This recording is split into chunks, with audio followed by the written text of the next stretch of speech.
Hey everyone, it's MarshallMallow and happy belated St. Patrick's Day! So in honor of St. Patrick's Day, I thought it'd be fun to look up some Irish slang because I don't have any Irish background in my family line that I know of, so I'm really not familiar at all with any Irish slang. So I thought it'd be kind of funny to look it up and see like what some common terminology is that's used in Ireland that I've never heard of before. That is not all. There is a twist.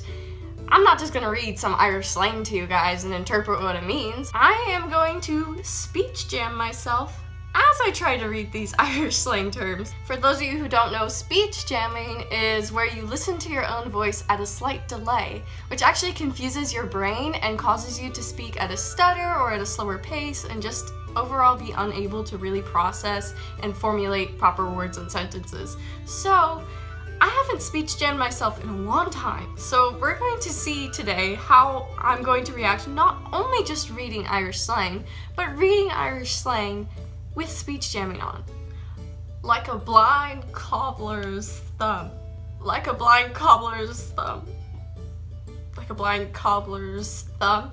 And that means hammered, right? Hammered, ugly.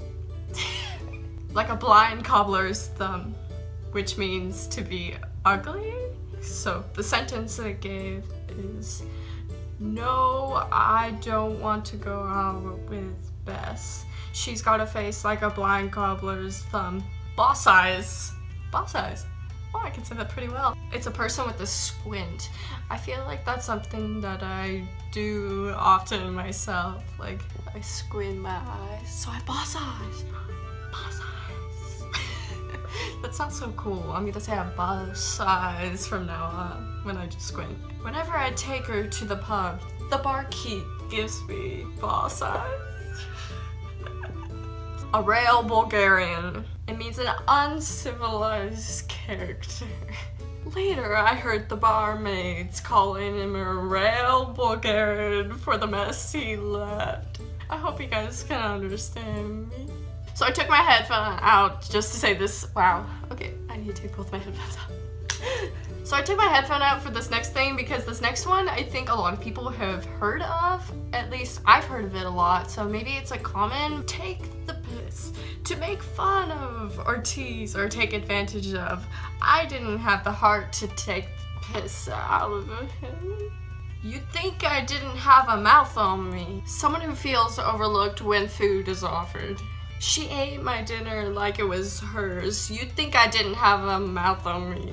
When I first heard that one, you'd think I have a mouth on me, I kind of thought it mean like I don't have sass. Because like lip means sass in my kind of slang. I don't know where that's from. If it's American or British, I'm not exactly sure. But I remember my parents always telling me when I had lip, it meant I had sass. I probably sound really dumb right now. This is so hard. This is one that I hear all the time here. Caked. When a girl wears too much makeup. Caked face. Like my cake face. It's covered in makeup. You guys should know this one. I'm knackered, which means I'm tired. I'd be knackered walking like that in 15 minutes. Battery, I'll beat you up. Salia the eye out of your head. Salia the eye out of your head. Salia the eye out of your head. I'm trying to like move my hands as I speak to indicate in my brain, hey, this is what you need to say. Don't focus on what you're listening to. So, Salia the eye out of your head means spoken of as a shyster who would try to sell anything.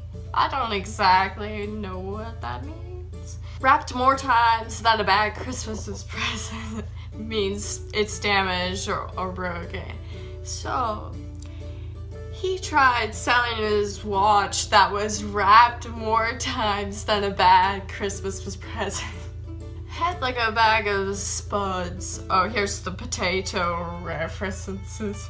head like a bag of spuds describes another ugly person. What's up with all the insults? It's less persuasive when the pitchman has a head like a bag of spuds. Locked out of his tree like a monkey who forgot his keys. And that means you're extremely intoxicated, which makes sense. I took a while to find my way home since I was locked out of my tree like a monkey who lost his keys. So I just took the speech jammer out, and that was quite an adventure. I knew it was gonna be hard, but it definitely was a lot harder than I initially thought it was gonna be.